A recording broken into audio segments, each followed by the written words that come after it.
ব্যক্তি রমজান মাসে রোজা রাখলো, রমজান মাসের সবগুলা রোজা যে রাখলো, সুম্মা আতবাআহু সিত্তাম মিন শাওয়াল, রমজান মাসের পর যদি কেউ শাওয়াল মাসে 6টা রোজা রাখে, কয়টা রোজা?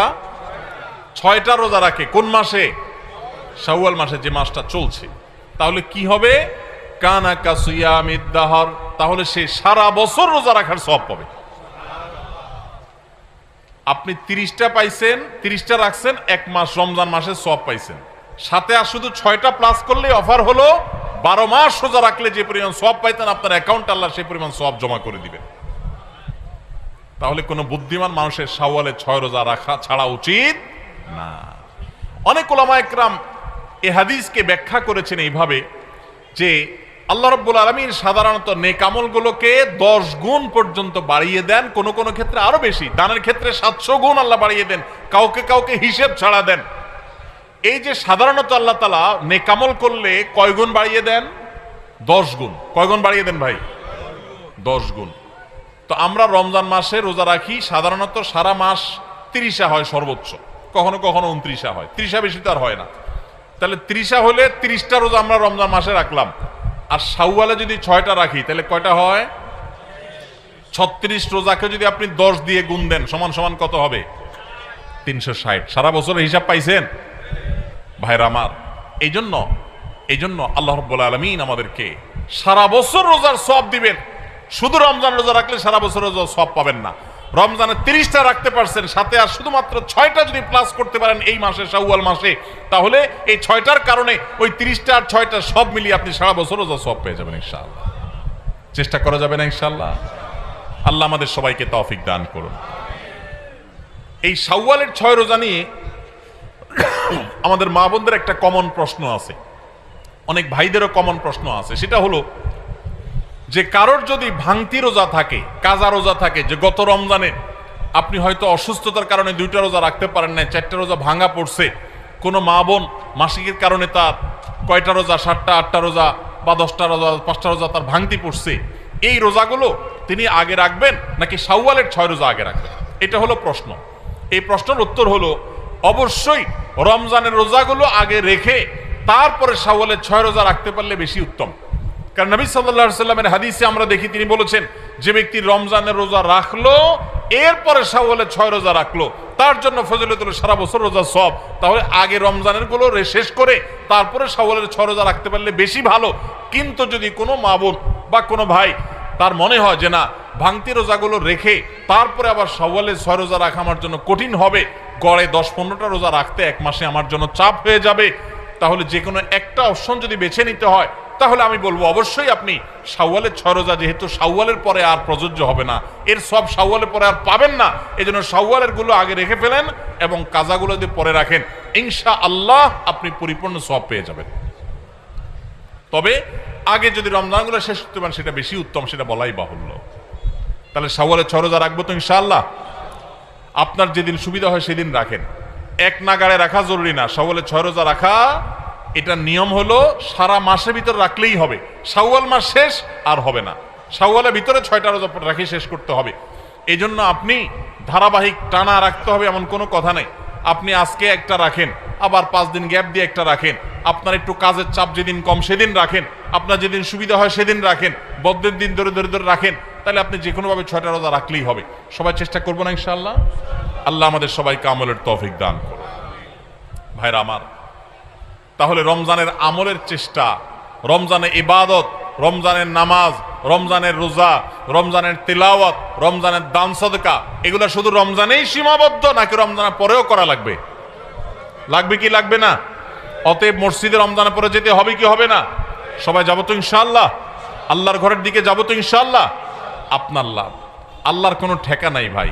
দেখতে দেখতে জীবনটা শেষ হয়ে যাবে, মালাকুল মউত হাজির হবে, চলে যেতে হবে, আপনি নিজের আমল নিয়ে যাবেন, আপনার কল্যাণ হবে। সবাই করবো তো ইনশাআল্লাহ? আল্লাহ আমাদের সবাইকে আমলের তৌফিক দান করুন। ভাইরা আমার, রমজানে আমরা যে নেক আমল করছি টুকটাক, 30টা রোজা রাখছেন বেশিরভাগ মানুষ মাশাআল্লাহ, তারাবির নামাজ পড়ছেন, কোরআনে কারিম একটু একটু করে যতটুক পারছেন, কেউ 1 খতম, কেউ 2 খতম, যে যদ্দুর পারছেন, কেউ 1 খতম না পারলেও যদ্দুর পারছেন তেলাওয়াত করছেন, আলহামদুলিল্লাহ। অনেকে দান সাদাকা করছেন, সবে কদর ইবাদতের জন্য চেষ্টা করছেন, এই যে রমজানে আমলের চেষ্টা আমরা করেছি, এই আমলগুলো আল্লাহর কাছে কবুল হয়েছে কি হয় নাই, এটা বুঝার একটা উপায় আছে, আলামত আছে, নিশ্চিত কোনো উপায় নাই। কারণ আমল কবুল করা না করা কার এখতিয়ার? আল্লাহর এখতিয়ার। শতভাগ পারফেক্টনেস আপনি এনেছেন আপনার কাছে মনে হচ্ছে, তারপর কোনো ত্রুটি থাকতে পারে যেটা কারণে আল্লাহ তাআলা বললেন না আমি তোমার এটা অ্যাকসেপ্ট করলাম না, সে এখতিয়ার আল্লাহর আছে। কিন্তু আমরা যে নেক আমলগুলো করি এগুলো সম্পর্কে ওলামা একরাম অনেক সালাফ, ইসলামের ইতিহাসের সোনালী যুগের স্বর্ণ মানবগণ, পূর্বসূরীগণ আমাদের, তাদের উক্তি আছে যে কোন কোন আমলের কবুল হওয়ার ব্যাপারে পূর্বাভাস, আলামত এটা জানা যায়। আলামত দেখে সুধারণা করা যায়, নিশ্চিত কোনো গ্যারান্টি নেই কবুল হয়েছে কিনা বলার সুযোগ নেই, তবে অনুমান করা যায়, ধারণা করা যায় যে হয়তো আল্লাহ কবুল করেছেন। তাহলে রমজানে আমাদের আমল ইবাদত কবুল হয়েছে কি হয় নাই সেটা বুঝার যে আলামতটা, সেটা কি বলে দিব আপনাদেরকে?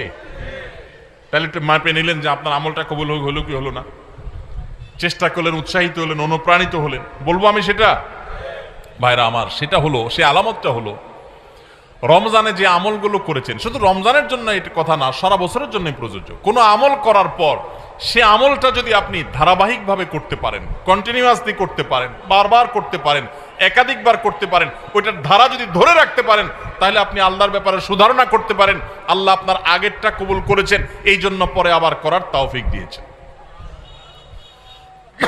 আল্লাহর কাছে আমল এবং ইবাদতে কবুলের একটা ছোট্ট আলামত এটা, যে আল্লাহ তাআলা রমজানে আপনি ফরজ রোজা রেখেছেন, রমজানের পরে শাওয়ালে 6 রোজা রাখার তৌফিক হয়েছে, সোমবার বৃহস্পতিবার রোজা মাঝে মাঝে রাখার তৌফিক হয়, চাঁদের 13, 14, 15 রোজা রাখার তৌফিক হয়, মাশাআল্লাহ।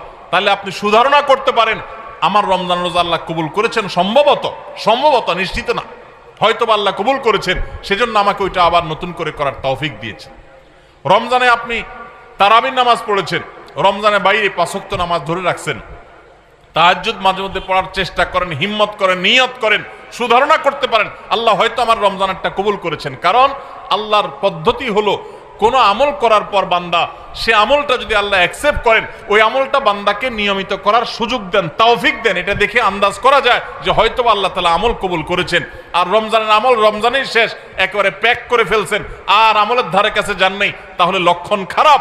আপনার আমল কবুল হয়েছে কিনা গ্যারান্টি কেউ দিতে পারবে না, হয়তো কবুল হয়ে গেছে, কিন্তু এখানে লক্ষণ খারাপ। আপনার টেনশনের কারণ আছে যে আমি কেন আর আমলগুলো করতে পারছি না, তাহলে কি আমার আমলগুলো আল্লাহ কবুল করেন নাই? ভাইরা আমার, এটাকে আমি একটা উপমার সাথে দিয়ে একটু বোঝানোর চেষ্টা করি। উপমাটা হলো হালখাতা। আপনাদের এলাকায় হালখাতা আসেনি? এখন আগের মতো এত ব্যাপক হালখাতা সিস্টেম নাই। আমরা আমাদের শৈশবে দেখছি প্রত্যেক দোকানে দোকানে হালখাতা আছিল। তো হালখাতার সিস্টেম হলো যে বছরে একদিন হালখাতা হয়, সাধারণত পহেলা বৈশাখে হালখাতা হতো।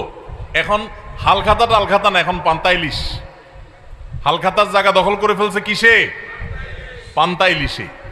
হালখাতা ছিল গ্রাম বাংলার ঐতিহ্য, সেটা চলে যায় ওই জায়গায় ঢুকছে কি? পান্তা ইলিশ। যাই হোক, তো হালখাতার সিস্টেম হলো সারা বছর যা বাকি খাইছেন এই সব টাকা হালখাতার দিন পরিশোধ করে একদম আপনার হিসাব ক্লিন করবেন, পরিষ্কার হয়ে যাবে, কোনো দেনা বাকি থাকবে না। তাহলে এবার আপনাকে দোকানদার একটু মিষ্টি মুষ্টি খাওয়ায়, জিলাপি টিলাপি খাওয়ায়, আর নতুন করে ওই দিনই যদি আবার বাকি চান, যত টাকা চান আপনাকে বাকি দিবে। এই না হালখাতার সিস্টেম?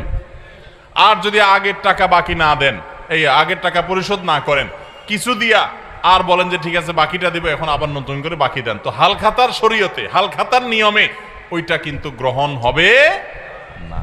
ঠিক না ঠিক? ঠিক একইভাবে আল্লাহ রাব্বুল আলামিন বান্দাকে কোনো আমল করার তৌফিক দেওয়ার পর যদি সে আমলটা আবারও করার তৌফিক দেন, তাহলে বুঝতে হবে আগেরটা আল্লাহ তাআলা অ্যাকসেপ্ট করছেন, কবুল করছেন। সুধারণা করা যায় আল্লাহ হয়তোবা তাকে নতুন করে আমলের তৌফিক দিয়েছেন, ইঙ্গিত দিচ্ছেন যে বান্দা তোমার আগেরটা কবুল করেছি। এই জন্য ভাইরা, রমজানের কোরআন তেলাওয়াত রমজানের মতো এত বেশি পারেন না, 1 পারা পারেন না, 2 পারা পারেন না, আধা পৃষ্ঠা পড়েন, 1 পৃষ্ঠা পড়েন, এই যে নিয়মিত পড়তেছেন, এটা যদি চেষ্টা করেন আর ধরে রাখতে পারেন, তাহলে সুধারণা করতে পারেন হয়তো আপনার রমজানের আমল, রমজানের তেলাওয়াত আল্লাহ কবুল করেছেন। আমরা রমজানের আমলগুলো রমজানের পরে করার চেষ্টা করবো তো ইনশাআল্লাহ। আল্লাহ আমাদের সবাইকে আমলের তৌফিক দান। এই শাওয়ালের 6টা রোজার জন্য আবার কোনো কোনো ক্ষেত্রে ডাবল অফার আছে। একটু বুদ্ধিশুদ্ধি থাকলে দেখবেন যে আপনি অনেক অল্প আমল করেও আল্লাহ তাআলার কাছে অনেক বিপুল পরিমাণ সওয়াব পেয়েছেন, সে সুযোগ আছে। যেমন এই শাওয়াল মাসেরও চাঁদের ওই যে 13, 14, 15 3টা দিন আছে না রোজা রাখা সুন্নাত, ওই দিনগুলো রোজা রাখেন, পাশাপাশি আপনি শাওয়ালের 6 রোজারও নিয়ত করেন, অর্থাৎ একসাথে ডাবল নিয়ত করেন, ইনশাআল্লাহ সেটা আদায় হয়ে যাবে। তাহলে ডাবল নিয়ত হয়ে গেল। সোমবার বৃহস্পতিবারের সাথে আপনি প্লাস করতে পারেন, কিন্তু যদি সোম বৃহস্পতিবার আর চাঁদের 13, 14, 15কে আলাদা রেখে এটাকে 6টা রাখেন তাহলে তো সবচেয়ে উত্তম, সেটা বলাই বাহুল্য। যে ব্যক্তি রমজান মাসে রোজা রাখলো, রমজান মাসের সবগুলা রোজা যে রাখলো, সুম্মা আতবাআহু সিত্তাম মিন শাওয়াল, রমজান মাসের পর যদি কেউ শাওয়াল মাসে 6টা রোজা রাখে, কয়টা রোজা? 6টা রোজা রাখে। কোন মাসে? শাওয়াল মাসে, যে মাসটা চলছে। তাহলে কি হবে? কানা কাসিয়ামিদ দাহর, তাহলে সে সারা বছর রোজা রাখার সওয়াব পাবে। আপনি 30টা পাইছেন, 30টা রাখছেন, এক মাস রমজান মাসের সওয়াব পাইছেন, সাথে আর শুধু 6টা প্লাস করলে অফার হলো 12 মাস রোজা রাখলে যে পরিমাণ সওয়াব পাইতেন আপনার অ্যাকাউন্ট আল্লাহ সেই পরিমাণ সওয়াব জমা করে দিবেন। তাহলে কোনো বুদ্ধিমান মানুষের শাওয়ালে 6 রোজা রাখা ছাড়া উচিত না। অনেক উলামা একরাম এই হাদিসকে ব্যাখ্যা করেছেন এইভাবে যে আল্লাহ রাব্বুল আলামিন সাধারণত নেক আমলগুলোকে 10 গুণ পর্যন্ত বাড়িয়ে দেন, কোন কোন ক্ষেত্রে আরো বেশি, দানের ক্ষেত্রে 700 গুণ আল্লাহ বাড়িয়ে দেন, কাউকে কাউকে হিসেব ছাড়া দেন। এই যে সাধারণত আল্লাহ তাআলা নেক আমল করলে কয় গুণ বাড়িয়ে দেন? 10 গুণ। কয় গুণ বাড়িয়ে দেন ভাই? 10 গুণ। তো আমরা রমজান মাসে রোজা রাখি, সাধারণত সারা মাস 30 হয় সর্বোচ্চ, কখনো কখনো 29 হয়, 30 বেশি তো আর হয় না। তাহলে 30 হলে 30টা রোজা আমরা রমজান মাসে রাখলাম, আর শাওয়ালে যদি 6টা রাখি তাহলে কয়টা হয়? 36 রোজাকে যদি আপনি 10 দিয়ে গুণ দেন সমান সমান কত হবে? 360। সারা বছরের হিসাব পাইছেন ভাইরা আমার। এই জন্য আল্লাহ রাব্বুল আলামিন আমাদেরকে সারা বছর রোজার সওয়াব দিবেন। শুধু রমজান রোজা রাখলে সারা বছর রোজার সওয়াব পাবেন না। রমজানে 30টা রাখতে পারছেন, সাথে আর শুধুমাত্র 6টা যদি প্লাস করতে পারেন এই মাসে, শাওয়াল মাসে, তাহলে এই 6টার কারণে ওই 30টা আর 6টা সব মিলিয়ে আপনি সারা বছর রোজা সওয়াব পেয়ে যাবেন ইনশাআল্লাহ। চেষ্টা করা যাবে না ইনশাআল্লাহ? আল্লাহ আমাদের সবাইকে তৌফিক দান করুন। এই শাওয়ালের 6 রোজা নিয়ে আমাদের মা বোনদের একটা কমন প্রশ্ন আছে, অনেক ভাইদেরও কমন প্রশ্ন আছে। সেটা হলো যে কারোর যদি ভাঙতি রোজা থাকে, কাজা রোজা থাকে, যে গত রমজানে আপনি হয়তো অসুস্থতার কারণে 2টা রোজা রাখতে পারেন না, 4টা রোজা ভাঙা পড়ছে, কোনো মা বোন মাসিকের কারণে তার কয়টা রোজা, 7টা 8টা রোজা বা 10টা রোজা 5টা রোজা তার ভাঙতি পড়ছে, এই রোজাগুলো তিনি আগে রাখবেন নাকি শাওয়ালের 6 রোজা আগে রাখবেন? এটা হলো প্রশ্ন। এই প্রশ্নের উত্তর হলো অবশ্যই রমজানের রোজাগুলো আগে রেখে তারপরে শাওয়ালের 6 রোজা রাখতে পারলে বেশি উত্তম। কারণ নবী সাল্লাল্লাহু আলাইহি সাল্লামের হাদিসে আমরা দেখি তিনি বলেছেন, যে ব্যক্তি রমজানের রোজা রাখলো এরপরে শাওয়ালের 6 রোজা রাখলো তার জন্য ফজিলত হলো সারা বছর রোজা সওয়াব। তাহলে আগে রমজানের গুলো শেষ করে তারপরে শাওয়ালের 6 রোজা রাখতে পারলে বেশি ভালো।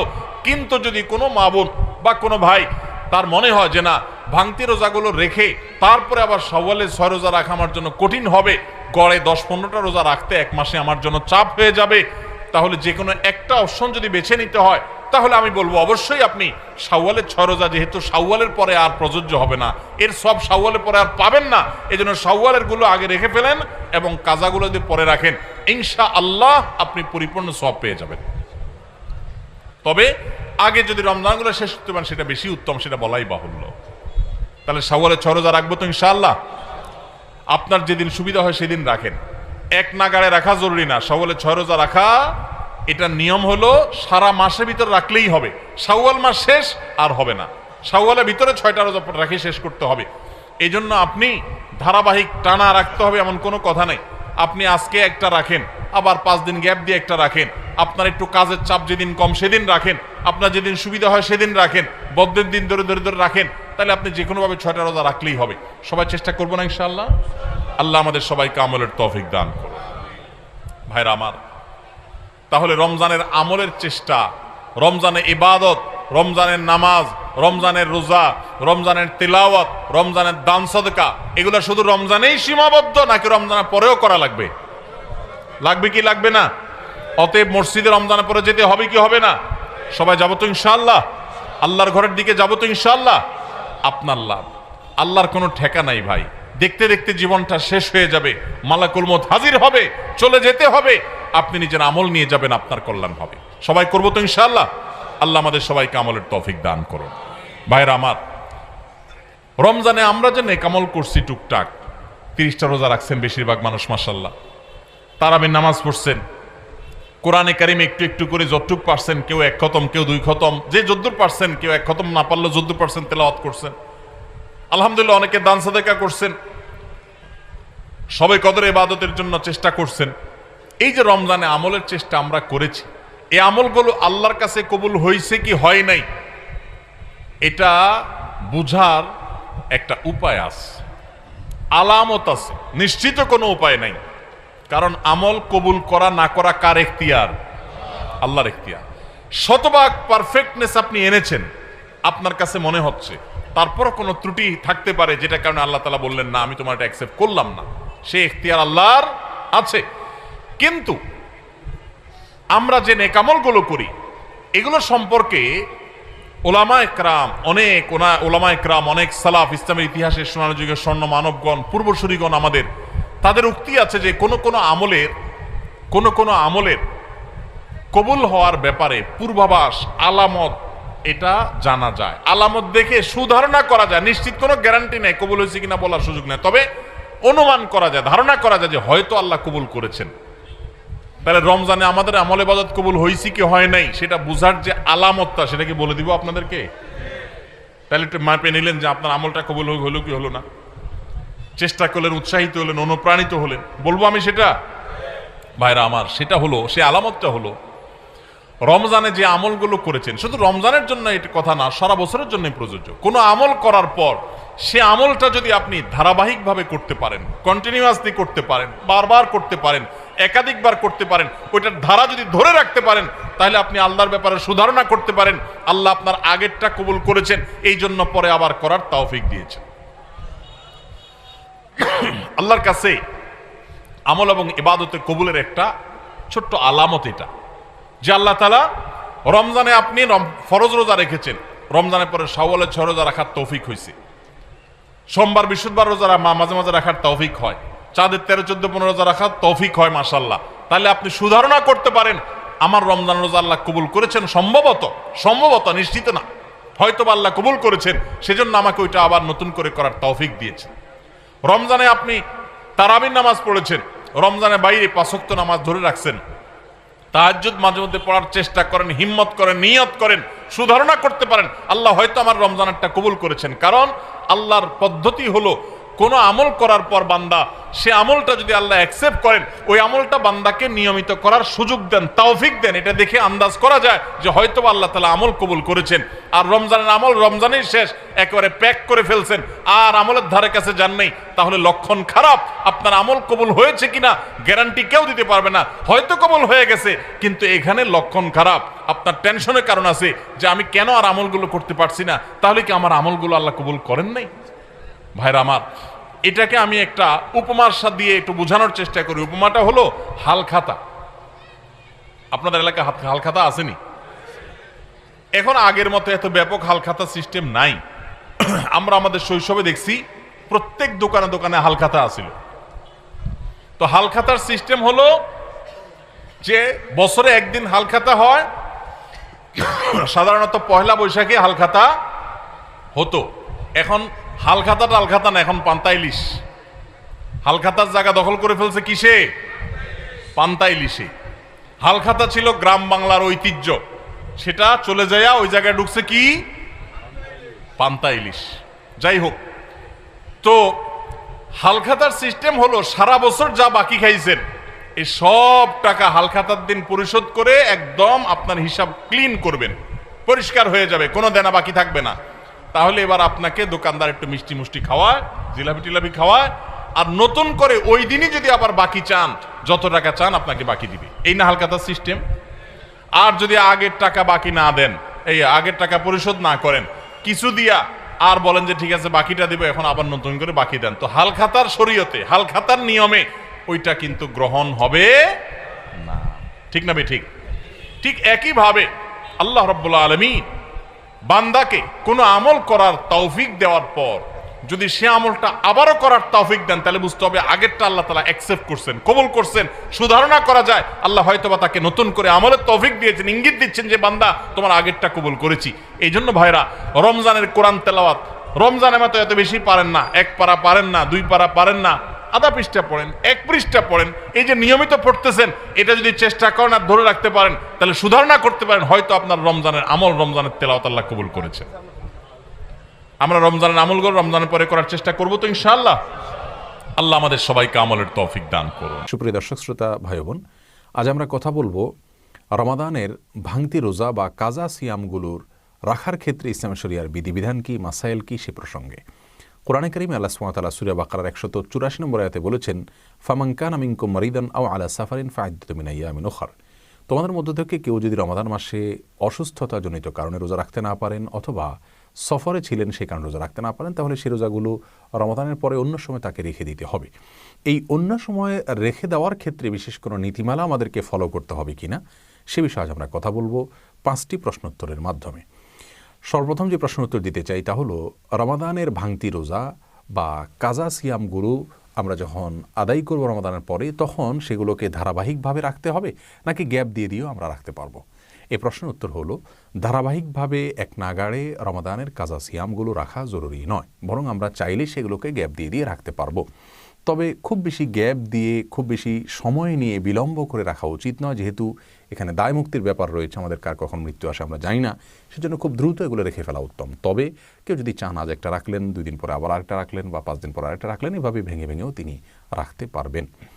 দ্বিতীয় প্রশ্ন হলো, রমাদানের ভাঙতি রোজা বা কাজা সিয়াম রাখার ক্ষেত্রে বিশেষ কোনো সময়সীমা আছে কিনা ইসলামী শরিয়ার দৃষ্টিকোণ থেকে, যে এই সময়ের ভেতরেই এই সিয়ামগুলো রেখে ফেলতে হবে? এর উত্তর হলো, মৌলিকভাবে রমাদানের রোজা যেগুলো ভাঙা পড়েছে অসুস্থতাজনিত কারণে বা সফরের কারণে গ্রহণযোগ্য ওজোরের ভিত্তিতে, সেগুলো রমাদানের পরে আমরা রেখে ফেলবো, কিন্তু রমাদানের পরপরই রেখে ফেলতে হবে এমন কোনো বাধ্যবাধকতা নেই। এখানে ছাড় রয়েছে, আমরা 2 মাস, 4 মাস বা 6 মাস পরে চাইলেও রাখতে পারি। তবে এক্ষেত্রে আম্মাজান আয়েশা রাদিয়াল্লাহু তাআলা একটি হাদিস থেকে আমরা একটি নির্দেশনা পাই, যেটি বুখারী মুসলিম একযোগে বর্ণনা করেছে। আম্মাজান আয়েশা রাদিয়াল্লাহু তাআলা বলেছেন যে তার রমাদানের মাসিকের কারণে যে রোজাগুলো রাখা হতো না, সেগুলো তিনি পরবর্তী রমাদানের আগে শাবান মাসে রাখতেন।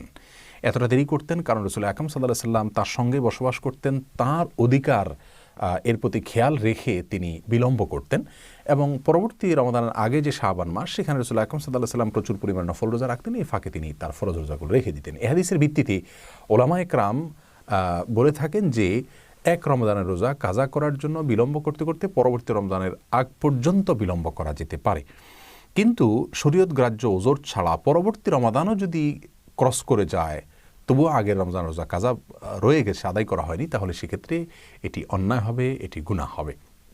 আর যদি শরীয়ত গ্রাহ্য ওজরের কারণে দেরি হয়, পরবর্তী রমজানও চলে আসে, তাহলে সেটা কারণে কোনো গুনাহ হবে না। যদি কোনো কারণে পরবর্তী রমজান চলে আসলো, এর পরেও কিন্তু আগের রমজানের রোজা কাজা বাকি থাকলে সেগুলো আদায় করতে হবে, সেক্ষেত্রে কাজার পাশাপাশি অন্য কোনো অর্থদণ্ড বা অন্য কোনো কিছু দিতে হবে না, এটাই বিশুদ্ধতম মত। তাহলে আমরা জানলাম যে রমাদানের রোজা এটা রাখার ক্ষেত্রে 2 মাস, 4 মাস, 6 মাসের কোনো সময়সীমা নেই, তবে পরবর্তী রমজানের আগে আগে সেগুলো রেখে ফেলা উচিত।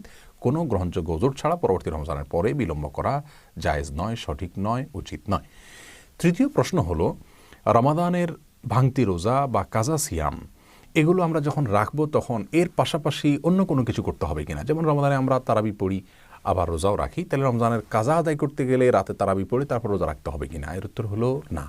আমাদেরকে রমজানের রোজা যে কয়টা রাখতে হবে, যে কয়টা ভেঙেছে সেগুলো আমরা রাখবো, সেগুলোর সাথে তারাবির নামাজের কোনো বিধান নেই, কারণ তারাবির নামাজ এটা রমাদান মাসে পালনযোগ্য ইবাদত, রমাদানের পরে তারাবির অপশন নেই, যার কারণে রমাদানের পরে আমরা শুধুমাত্র যে কয়টা রোজা ভাঙতি হয়েছে সেগুলো রেখে ফেললেই চলবে, অন্য কোনো কিছু সাথে করতে হবে না। তবে যদি কেউ শরীয়ত গ্রাহ্য ওজর ছাড়া ইচ্ছাকৃত অবহেলা করে রোজা ভঙ্গ করে, তাহলে সেই ব্যক্তির জন্য কাজার পাশাপাশি কাফারার বিধানের কথা বলেন ইমাম আবু হানিফা এবং মালিক রাহিমাহুল্লাহ। অর্থাৎ যদি কেউ ইচ্ছাকৃত অবহেলা করে রোজা ভাঙেন, তাহলে শরীয়ত গ্রাহ্য ওজর ছাড়া, তাহলে সেক্ষেত্রে তিনি একটি রোজা ভাঙলে একটি রোজার জন্য একটা রোজা কাজা রাখবেন, আবার 60টা রোজা এক নাগাড়ে ধারাবাহিকভাবে নির্বিচ্ছিন্নভাবে তাকে রেখে ফেলতে হবে কাফারা হিসাবে। এটা হলো তার জন্য দণ্ড, সেটা তাকে করতে হবে শাস্তিস্বরূপ এবং ক্ষতিপূরণ স্বরূপ, আর সেটা না পারলে তিনি 60 জন মিসকিনকে খাদ্যদান করতে হবে। যদিও অন্যান্য ইমামদের মতে এই মাসআলাটি শুধুমাত্র স্ত্রী সহবাসের মাধ্যমে যদি কেউ রোজা ভঙ্গ করেন তাহলে সেক্ষেত্রে তার জন্য প্রযোজ্য। তাহলে সাধারণ রোজা ভাঙতি রোজা যেগুলো সেগুলো রাখার ক্ষেত্রে কোনো কিছুই না, যে কোটার ভাঙছে সেগুলো রেখেই ফেললে হবে। 4 নম্বর প্রশ্ন হলো রমজানের ভাঙতি বা কাজা রোজা রাখার আগে কোনো নফল রোজা রাখা যাবে কিনা। এই প্রশ্ন উত্তর হলো রমজানের কাজা বা ভাঙতি রোজা রাখার আগে নফল রোজা রাখা যাবে, তবে কাজা রোজা রাখা যেহেতু ফরজ, নফল রোজা তো বাধ্যতামূলক নয় আমাদের জন্য, অতএব সেটাকে অগ্রাধিকার দিয়ে আগে রাখা উচিত, নফল রোজা একটু পরে রাখলেও চলবে।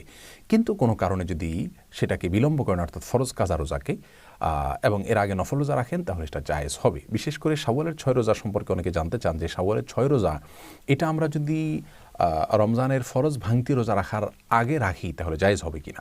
এই বিষয়ে অনেক উলামা ইকরাম নিষেধ করেন, কারণ হাদিসে আসছে মান সামা রমাদান সুম্মা আতবাউ সিত্তাম মিন শাওয়াল, যে ব্যক্তি রমজান রোজা রাখলো তারপরে শাওয়ালের 6 রোজা রাখলো তার জন্য ফজিলত রয়েছে। অতএব আপনাকে রমজান রোজা আগে শেষ করতে হবে কাজা সহ, তারপর শাওয়াল রোজা রাখুন, এটা উলামা ইকরামের বক্তব্য। তবে যদি কেউ অনেক বেশি ভাঙতি রোজা রয়েছে, তার এই ভাঙতি রোজাগুলো রেখে শাওয়ালের 6 রোজা রাখা তার দ্বারা সম্ভব হবে না এই মাসের মধ্যে, এরকম মনে করেন, তাহলে শাওয়ালের 6 রোজা রেখে তারপর ভাঙতি রোজা রাখলেও ইনশাআল্লাহ তিনি আল্লাহর কাছ থেকে ফজিলত আশা করতে পারেন। 5 নম্বর এবং সর্বশেষ প্রশ্ন হলো যদি কেউ কাজা রোজা রাখার আগে মৃত্যুবরণ করেন, আল্লাহ না করুন, তাহলে তার কি হবে। এর উত্তর হলো যদি কেউ রমজানের ভাঙতি বা কাজা রোজা রাখার সামর্থ্যই হয়নি, এখনও তিনি সুস্থ হননি, এখনও সফর থেকে ফিরে আসেননি, রমজান শেষ হয়েছে ঠিক কিন্তু তিনি এখনও সুস্থ হননি, তার মানে সামর্থ্য হয়নি এখনও কাজা রাখার, তার আগে তার মৃত্যুবরণ করেন, তিনি মারা যান, তাহলে তো সেক্ষেত্রে তার কোনো দায় নেই, যেহেতু তিনি সামর্থ্য পাওয়ার আগেই তিনি মৃত্যুবরণ করেছেন। আর যদি তার সামর্থ্য ছিল কিন্তু অবহেলা করে তিনি বিলম্ব করেছেন, এরকম পরিস্থিতি দেখা দেয় এবং তারপরে তার মৃত্যু হয়ে যায়, তাহলে সেক্ষেত্রে তার ওয়ারিশরা তার পক্ষ থেকে প্রত্যেকটা রোজার জন্য ফিদিয়া আদায় করবেন। এটি হলো বিশুদ্ধতম মত। অনেক উলামা ইকরাম বলেছেন তার পক্ষ থেকে ওয়ারিশরা রোজা রেখে দিবেন। যাই হোক, দুটি মতই রয়েছে স্কলারগণের, ফোকাহ ইকরামের। আল্লাহ সুবহানাহু ওয়া তাআলা আমাদের সকলকে রমাদানের ভাঙতি সিয়ামগুলোকে সুন্নাহসম্মত উপায়ে রাখার তৌফিক দান করুন এবং প্রতিটি বিধানকে কোরআন হাদিস অনুযায়ী আদায় করার তৌফিক দান করুন। আসসালামু আলাইকুম ওয়া রাহমাতুল্লাহি ওয়া বারাকাতুহু।